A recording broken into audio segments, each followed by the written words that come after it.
Good morning, everybody. Thank you for stopping by to another amazing episode of Ministering Over Fostering. And as usual, we always have wonderful, wonderful guests that we want to introduce to you. So today is always no exception. We have a wonderful person that we've gotten the ability to get to know and collaborate with in various ways. And Lakeisha said it earlier, we want the world to get to know her as well. So Maya, thank you for being here today. Can you tell us just a little bit about yourself, what your credentials are, what your career is, because we want everyone to know all about you.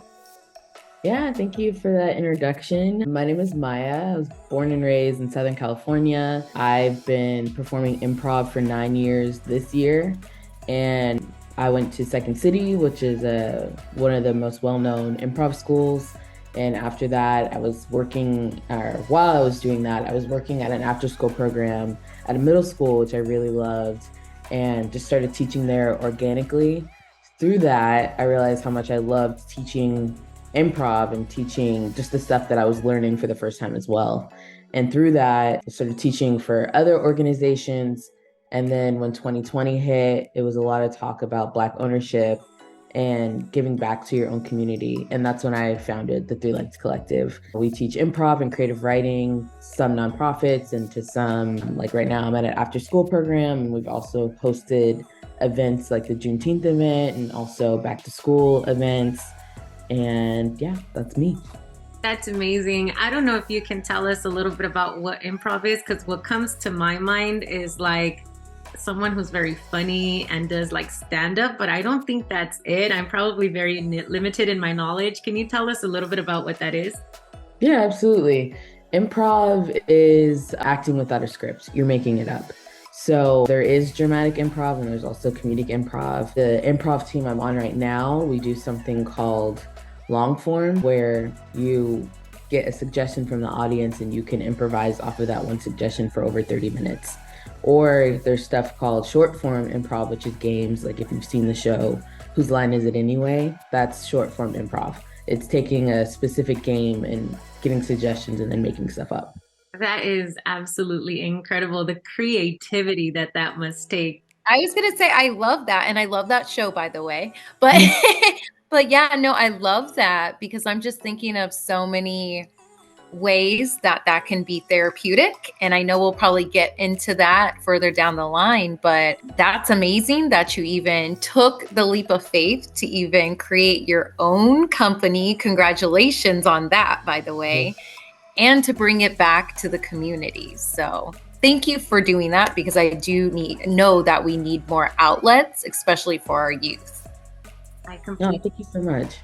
And we do it's just a curiosity, because we get people that ask us, what does the S and the L stand for in SNL? So yeah, curiosity that we had, what is it, the Three Lines Collective, what does that stand for? Where did that name come from?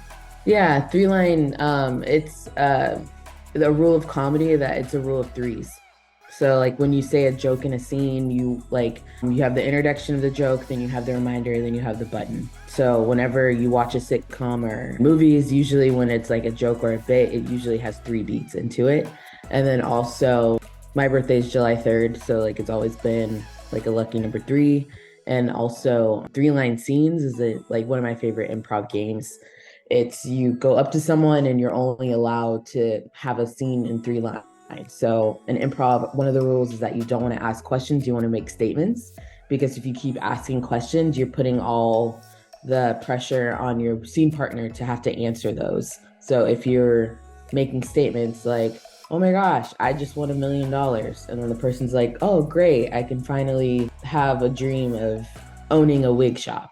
And then the person's like, oh, great, because you've been bald for 50 years. I don't know. So like, that's like an example of like a 3-line scenes where like through just 3 lines, we figured out so much about those 2 characters.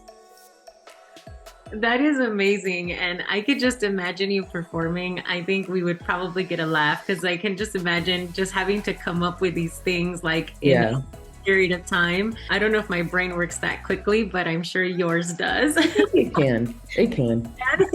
Yeah.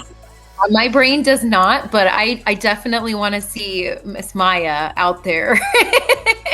That would, doing her thing. that would be a treat. We're gonna have to invite you to one of our events one day just to kind of I love that. that'd be wonderful. One of the things that we come across is we do have some of the young people that we work with, and they're kind of getting to an age where they're trying to figure out what they're going to do with their lives. Some are like, I'm going to college, but I don't know if I want to complete college. I kind of being introduced to this really big world. And what we have come to find is that sometimes they'll watch these episodes and they'll say, I didn't even know you could make a career out of that, or I didn't know that was even a career. So we would love to hear from you, Maya. And can you tell us what encouraged you? I know a little bit about the pandemic, but what really encouraged you to kind of go out on your own and start a business rather than working for someone else? Because we could have some youth that are saying, I've been thinking about starting a business, but I'm not sure. So can you share some insight on that? Yeah, I ask myself that every day too sometimes. I don't know. I think I always was interested in being an entrepreneur. I remember when I was like 8 or 9, I told my dad I wanted to be an entrepreneur, and he bought me a subscription to Entrepreneur Magazine when I was really little. And I just remember that and kind of forgot about it, and then got into a lot of toxic work environments, working corporate and working for other companies, and feeling like I was being overworked and underappreciated, which is a very common thing that a lot of people feel. But especially when I started teaching improv for other people, it was very much, I would go and, like, the last company I was working for, I was living in Culver City, so living in LA and driving to Malibu, driving to Thousand Oaks, driving all over LA, literally. And sometimes they would forget my check and like wasn't getting paid for like 8 weeks.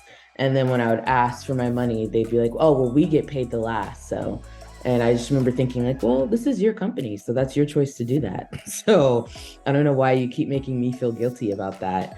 And going to teach at different centers and being the favorite teacher and getting that feedback consistently. It was a lot of just situations where I felt like I was working really hard for other people and not getting any of the benefit. Like the benefit I was getting was maybe like a Christmas mug, or just like like you're great, but not.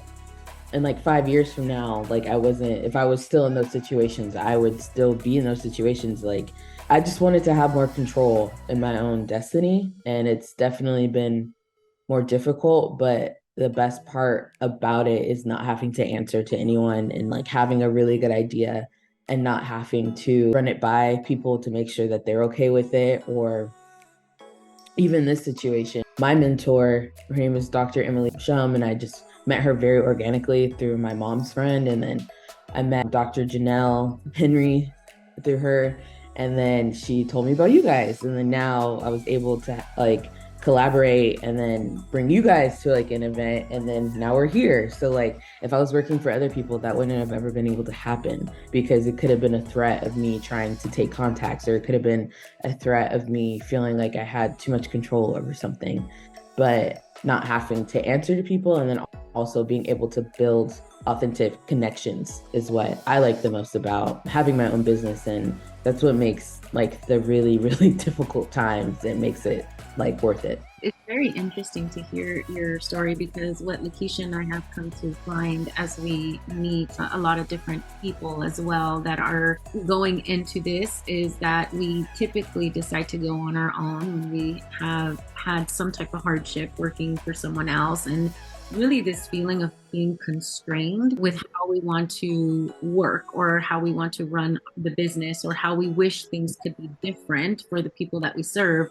And I think that was what motivated and really guided Lakeisha and I to go on our own and say, how can we serve differently? Because we had this vision and this desire, but we were so limited and constrained to what was available to us, what was allowed, what was not allowed. And there was a point where Lakeisha and I felt like our hearts were bigger than what we could pour out. And we said, in order to do this, we need to have no constraints. And there are regulations, right? Once the contract goes through county and things, we're going to have regulations. But within those regulations, we can really expand our vision and expand how we want to serve and what type of place we want to create, what the environment feels like.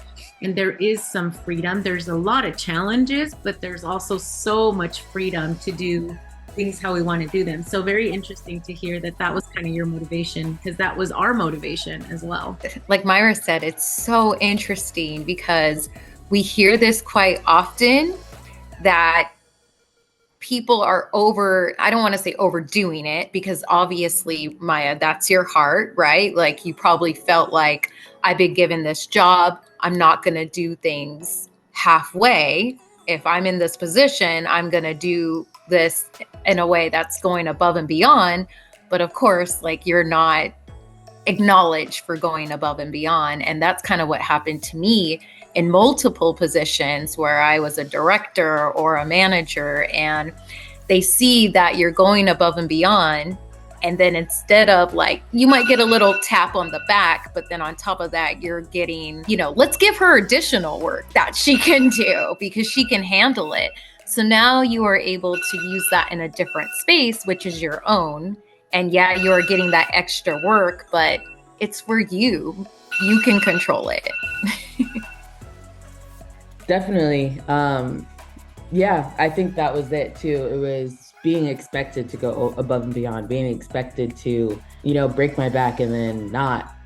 And I don't like, I'm trying to think of, because you are getting benefits from it of just helping people, but you work for because you love it, but you also work to take care of yourself and for financial reasons like that are able. And I think one of the things that was really one of the biggest things that I saw was at the time when the pandemic hit. I was working at the Apple store. I don't work there anymore, so they can't do anything to me. But I was working there, and then I was also I was teaching, and I was also performing, and I was rehearsing. So I had something 7 days a week. I didn't have any day to relax at all.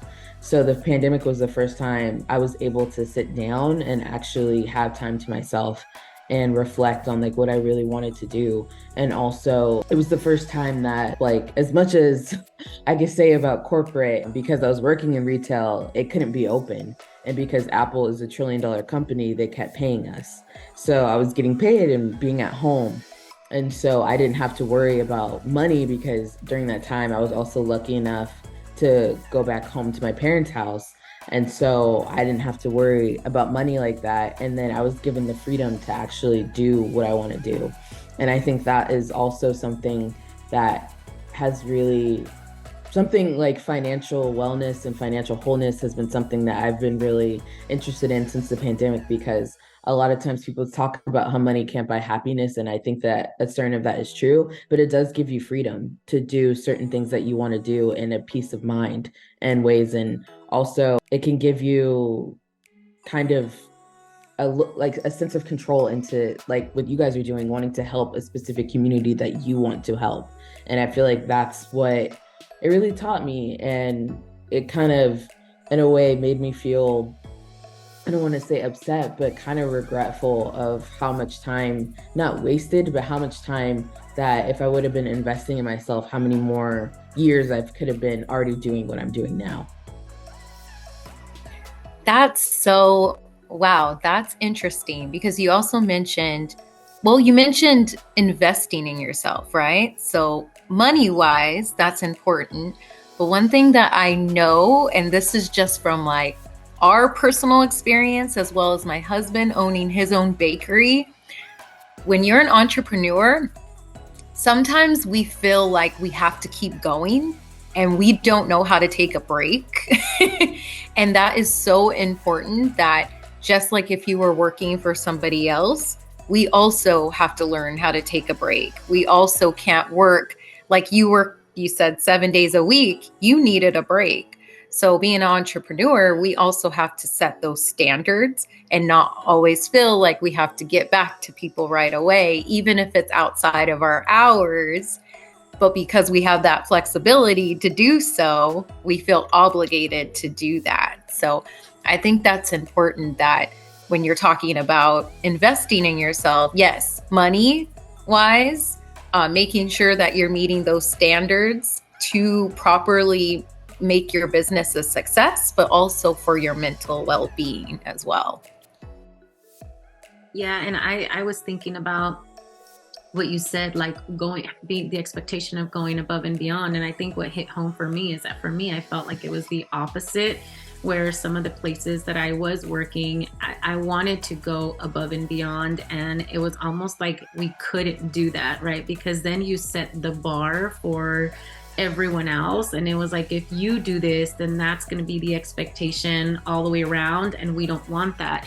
And I think that for me, that made me feel really, really constrained. And that was one of the fuels for me to say, no, this is just personally, I feel like I could do more than what I'm doing. And I want to be able to do that and not feel a consequence for that. So there's so many things in learning. This part of learning is, I think, it is a blessing to work under someone else, because you get to understand these pieces of you that you wouldn't understand if you didn't have that ability or if you didn't have that opportunity. But with that being said, Maya, we do have a lot of youth that watch these videos, and they'll call us afterwards, or they'll meet with us and say like, hey, I watched this and this is what I thought. So with your experience and doing this, going through the pandemic and saying, I need to go on my own, I need to start this, I know there are some challenges and those types of things. So if we do have a young person who's saying, I'm thinking of starting my own business, what is some advice that you can give them? And we don't shy away from the hard stuff either, because we want them to know that it's real. So what's some advice you would give to our youth that may be ready to take that step? Oh, I don't know. Because you learn every day. The phrase unknown, unknown, you don't know what you don't know. I think that has been the biggest thing, is that like you don't even know like certain stuff that you should even be afraid of. But the advice I guess I would give to people is just to do as much research as you can in the area that you want to go into. Like if you do want to start your own business, I would understand the laws of certain things. Like if you want to be a sole proprietor, if you want to be an LLC, if you want to be a nonprofit. And then I don't know, like I feel kind of lucky because my cousin, who's also my best friend, she's an accountant. And so a lot of money questions I was able to ask her for free. Also, like I said, I also took an interest in finance. So I was watching a lot of YouTube videos, and well, I don't know if I would call her a YouTuber, but I don't even know if I would call her an influencer, but she's called The Budgetnista, Tiffany Aliche. She has an amazing story about how she was $300,000 in debt in the last like recession in '08, and how she was a preschool teacher and she lost her job, and then she lost her house, and how she rebuilt herself by tools, and now she's a multimillionaire. It took a long time. That's like, in a way, like she's very funny and very charismatic, but that was also like constantly watching her was also researching and learning about stuff, because she's an entrepreneur too. So maybe if there's an entrepreneur that you really admire, I would say just constantly maybe even get like obsessed with like watching certain videos and watching things that they're doing, reading books, talking to other people too. It's really funny. The world is so small, but you guys had Jessica Rice on here. I've known her since like elementary school, middle school. We grew up playing basketball together, and she's also like my trainer off and on. And I remember like year 2 of my business, like I talked to her, she's like, oh, this is year 2. Yeah, that's pretty normal. And so even just knowing that, it was just like, okay, that makes me feel better. The sprinkles, cupcakes, like how it was kind of like, I just listened to her story on a podcast. It kind of was an overnight success, that she, like the first store that she opened was in Beverly Hills, or like Bel Air. And then she started making $1 million in, I think, like her first year. And so knowing the reason why that is like a popular story is because it's not very common. And like, it doesn't happen to a lot of people. Or even like Kim Kardashian, like with Skims, it's like $1 billion company. But like, if you research, the Kardashians, and they had a lot of failed businesses before, like Good American and like the other businesses that they have now that are thriving.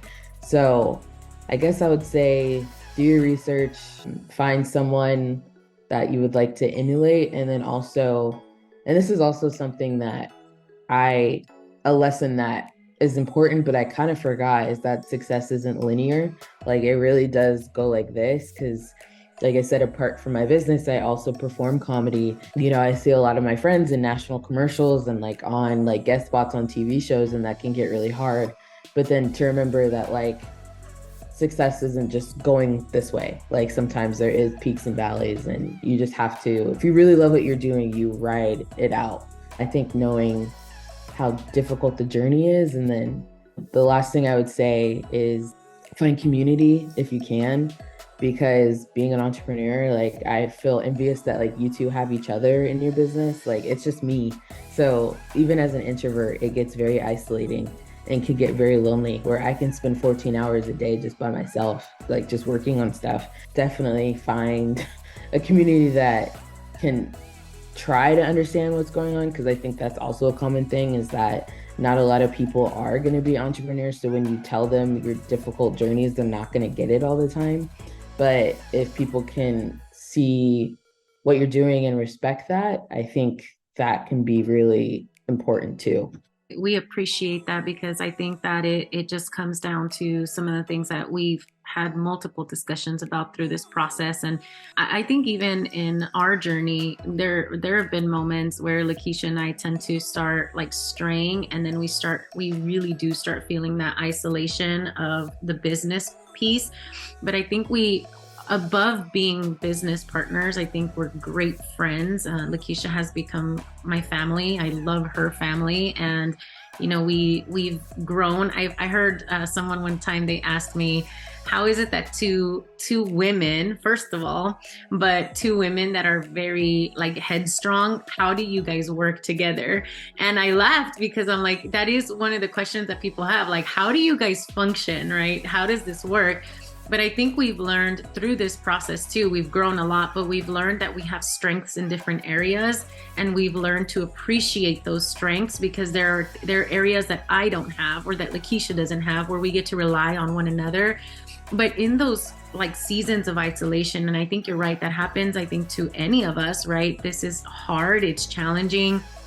Some days you feel like you're on top of the world, and other days you're like, why did I do this? It could be easier somewhere else. The reality is that it could be easier just working for a paycheck and not having to worry of all of these other things that go into running a business. But in those like seasons of isolation where we start to notice we're straying away, we do get to call each other out and say, like, what do you need, or what's happening? And sometimes we just need a break, and we just say, okay, take a break, take a day, breathe it out. I'll take care of things.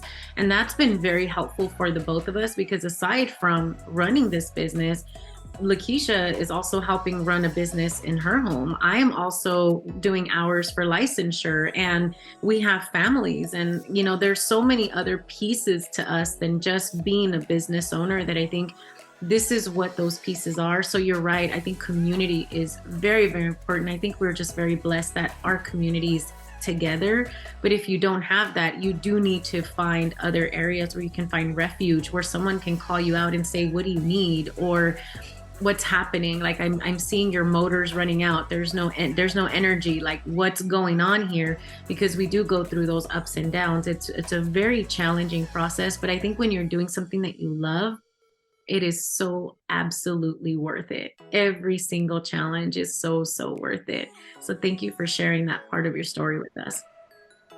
Just to piggyback on that, I've always felt like when you're running a business, it's almost like it's tainted conversations for another business to share their failures and all these different hardships that they're going through. And for me, going into creating SNL with Myra, I already knew there were going to be a lot of like ups and downs, just because of my husband's business and seeing him go through it. And, you have those celebrations, and then like the next day you're acting like it didn't exist, because it's very hard now. But I am thankful that you brought up community, because I actually was speaking with Dr. Janelle recently at our 2nd anniversary celebration. And as I'm talking to her just about our hardships, she just completely could agree.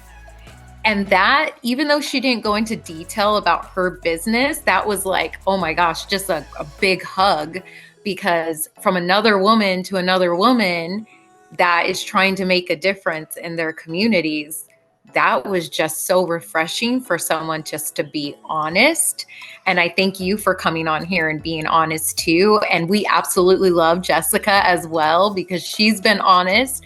And so I think, like, especially as women, we need that, like, just to be, I don't know, just to be open and encouraging and say, oh, don't worry, you know, we might be in different fields, but you'll get through it, or this is what I did, or, you know, hey, there's a resource that I came in contact with, because we need that. And just to go back into the community in itself, it is hard being an entrepreneur, because I used to get feedback, and, you know, people think sometimes you're an overnight success and that it's just this wonderful business that's on social media, and, oh, look, they got another donation or they got another grant. And it's like, you do not understand what goes on behind the scenes, because it's a lot of tears. It's a lot of frustration getting your message across as to who you are in the community and what you have to offer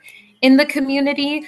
And what, I don't know if you can, you know, understand this too, but I would get from people that still were in the corporate world.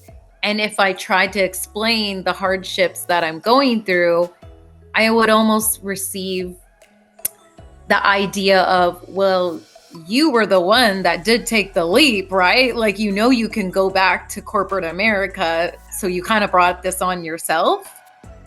And I don't think anybody will ever understand that unless you have that calling to jump and take the leap. Like, when you're called to be an entrepreneur, like, you're not just like one day you wake up and you just want to go out and do it. Like, it's something that's been planted in your spirit from like birth. Like you said, your dad wanted to invest in that and purchase entrepreneur magazines for you. So you didn't just wake up as an adult and say, oh yeah, I want to do this. I think I'm going to do that. No, like, it's something that was planted in you, and you went into the corporate world, and then guess what?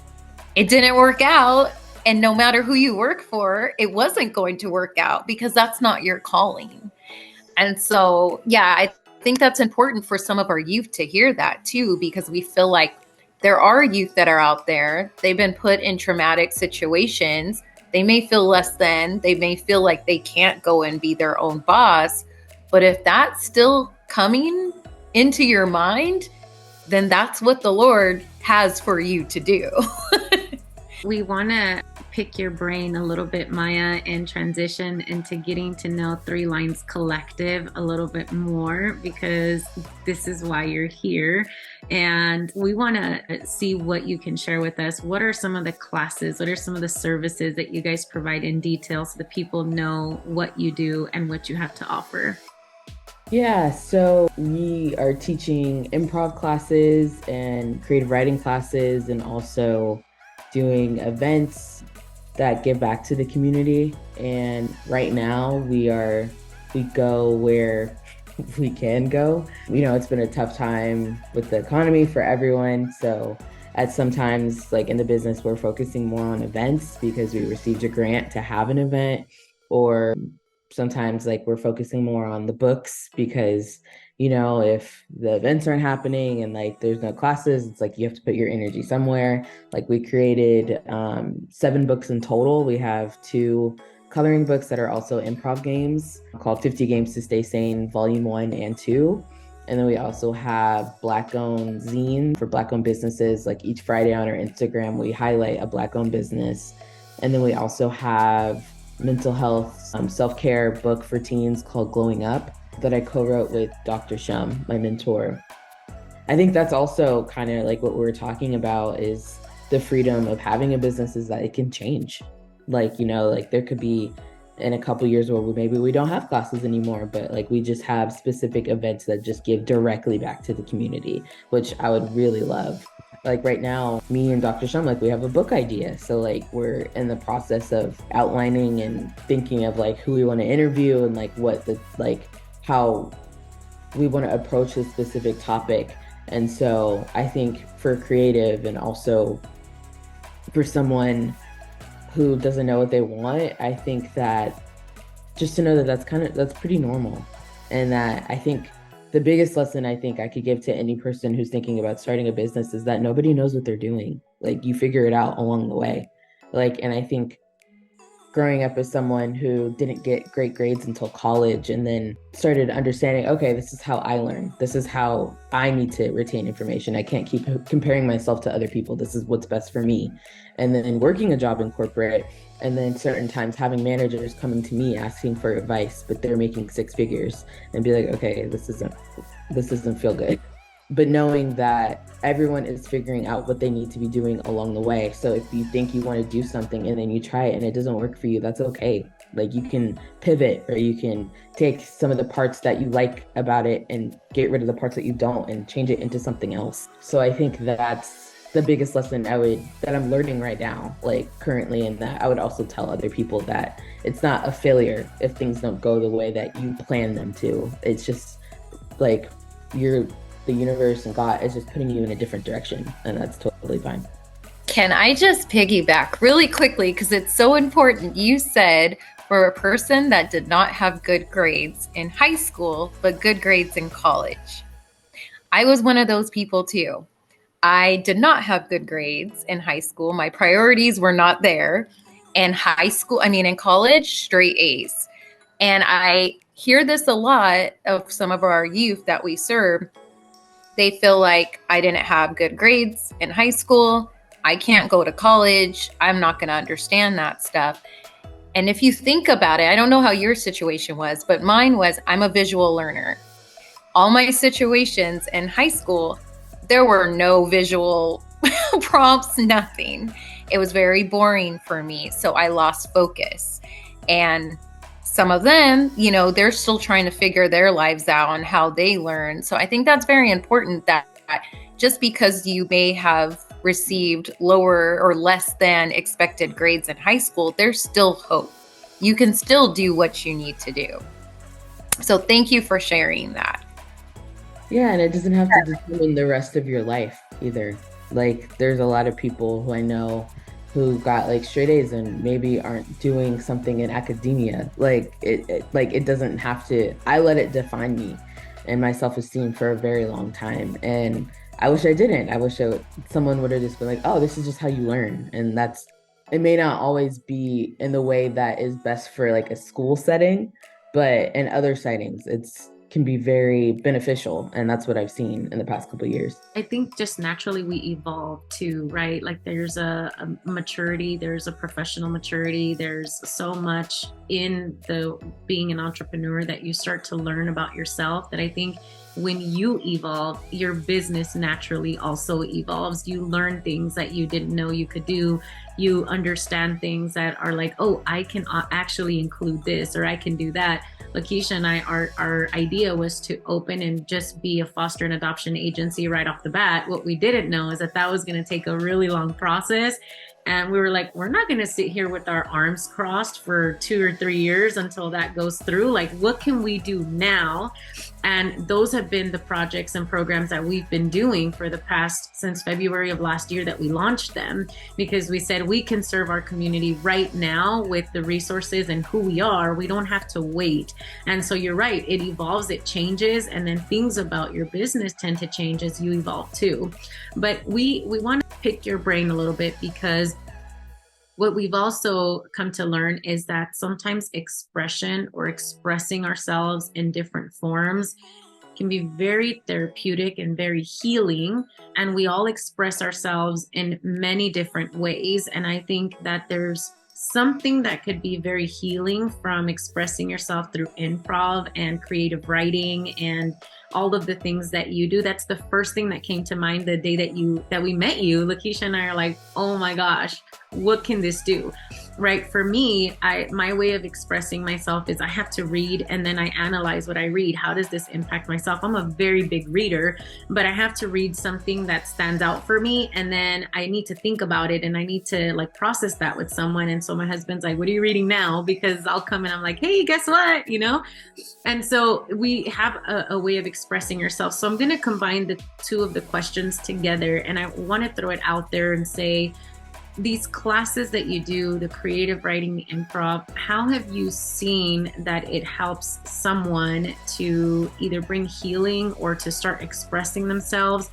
And also, how can that help some of our youth who have been impacted by the foster care system because they experience different types of trauma? There's been a lot of different limitations, a lot of moving back and forth from home to home, kind of not finding a place where they belong.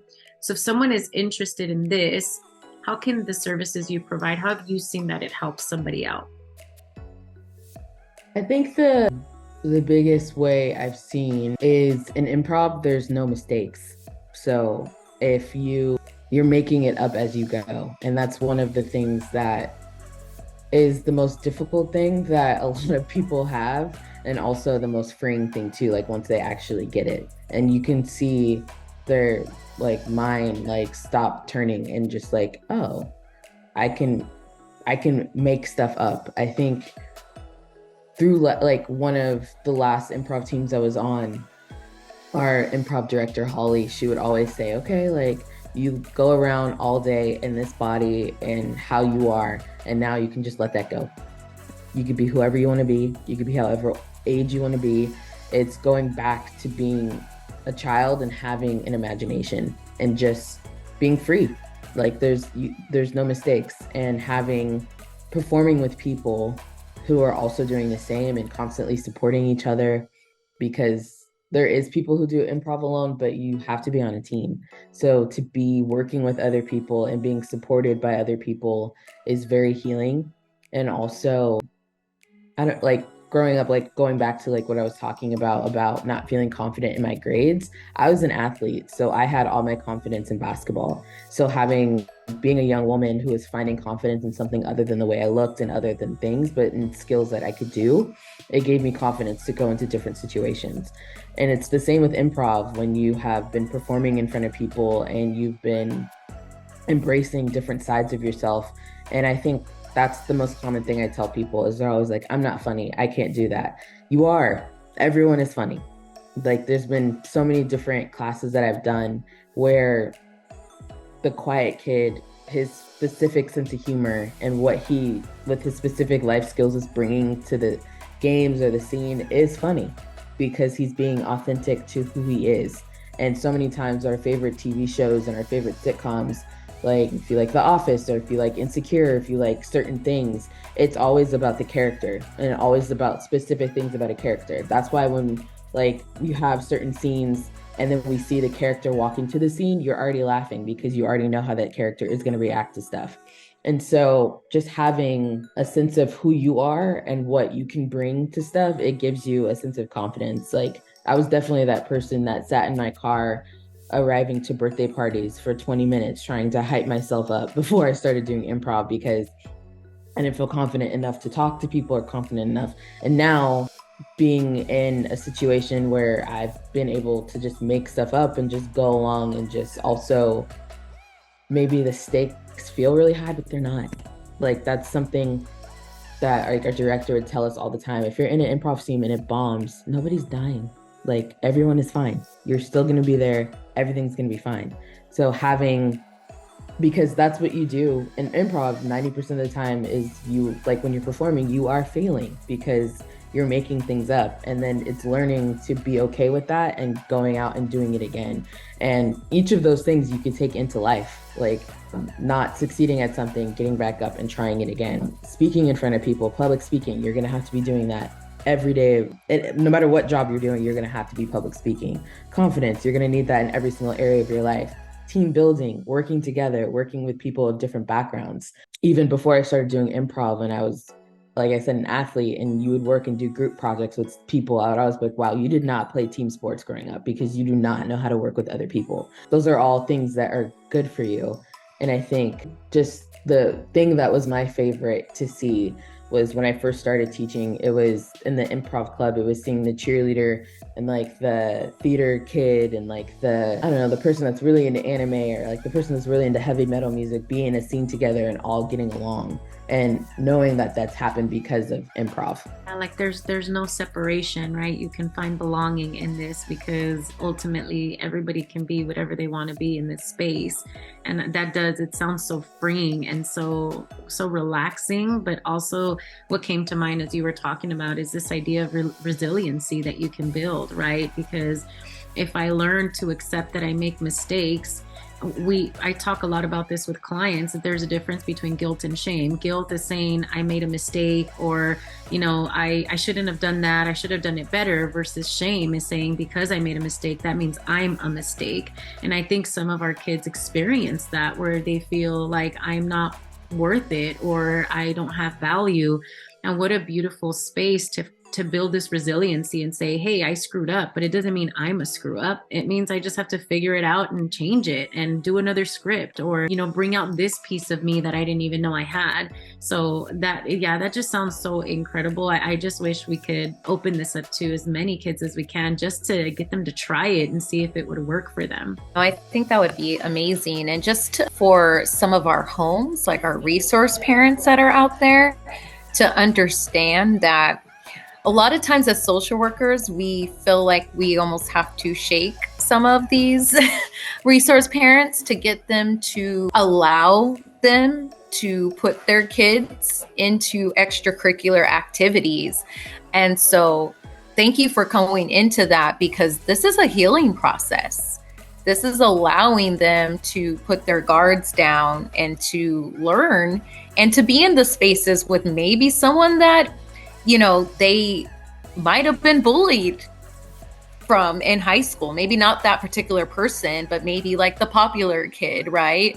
They might have had experiences at other schools, and then now they're attending improv with the cheerleader and the popular kid and different people that they may have not had a connection to in their school setting. And now they're getting to know them for the people that they actually are and not the stereotype. So I think this is beautiful. I think that we need to spread the word more. And we'll make sure to plug in all your information as well so people can contact you. I'm going to take advantage from the comment that Lakeisha just made, because I think it goes into the final question that we have for you. And that is, we as social workers, we do push the idea of extracurricular activities a lot. And I think sometimes foster parents get upset because they're like, well, I take them to the park, or, well, I do this.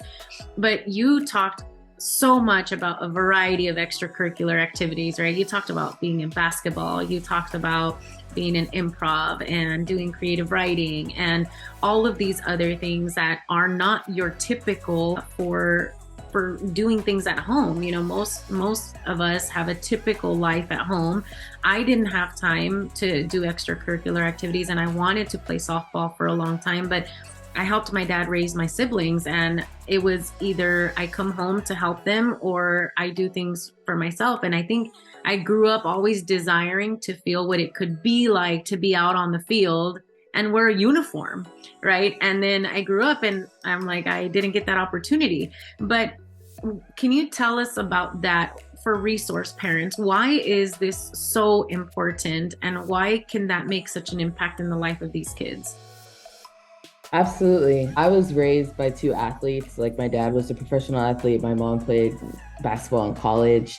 And my mom, for a majority of my childhood, was in charge of all the recreational sports in Rancho. So I didn't have a choice but to play sports. But I was also like a natural athlete. And that's the part of my life that I miss the most. Like, I wish, like, I'm not someone that's like, oh, I wish I could go back in time. But if I could go back in time and play like on my varsity basketball team for like a day, I would, like, easily. And I don't know, this may sound really dramatic, but it's something my mom always said, but it's true for me. Like, an idle mind is the devil's playground. Or like, the only time I never got in trouble, because like even at 32, I'm still afraid of my parents and like what they could do. But I was never that kid that was like coming home past, I didn't even have a curfew because I was here at 9 o'clock. Because my parents were my coach. So I was with them every weekend. So there's no chance for me to get in trouble. But the only times I ever had friction, it was when I had too much free time. and when I could just like lay around all day and just do nothing. And I think those times are really like important now when we are working all the time, but times where I was just laying around and not doing anything is where I would feel really depressed or have a lot of like just I don't know, too much free time. So for extracurricular activities, I'm a really big component of because that's how I made all my best friends through school.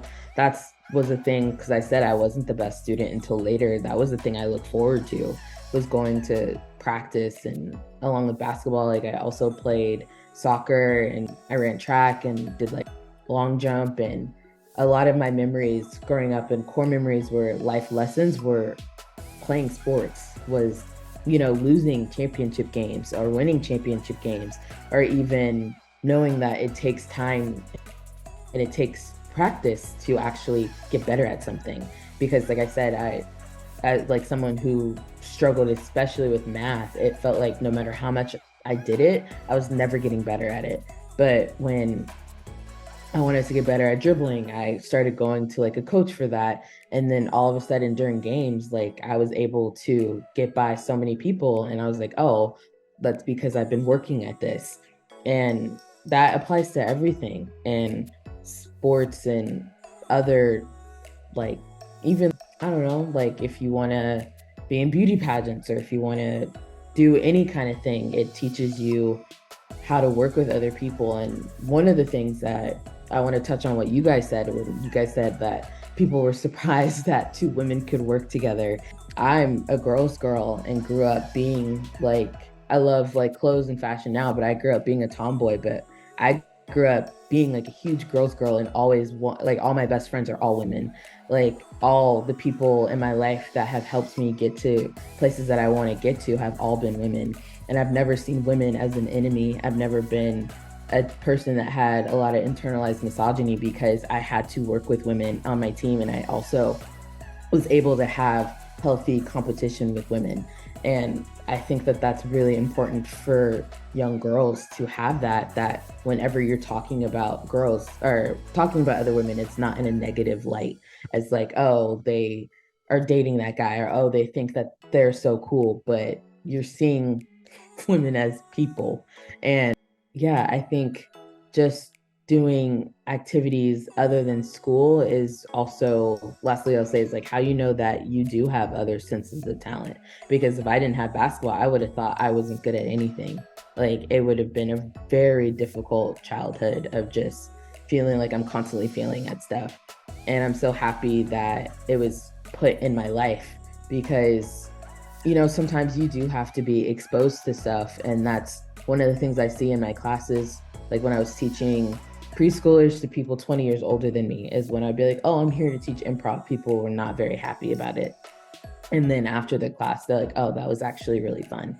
But that they never would have been exposed to that because they probably never like would have had enough courage or had, to even, or maybe they didn't even know what it was to even find it. But now they have this thing that they really like and gave them a sense of a place to express themselves, but they wouldn't have found that. And that's what made me want to start my business is because I know with certain communities, you're not being exposed to everything, just like therapy, just like certain things like you don't know about because you don't have friends that do that, or you don't have friends or anyone in your community that's involved with that.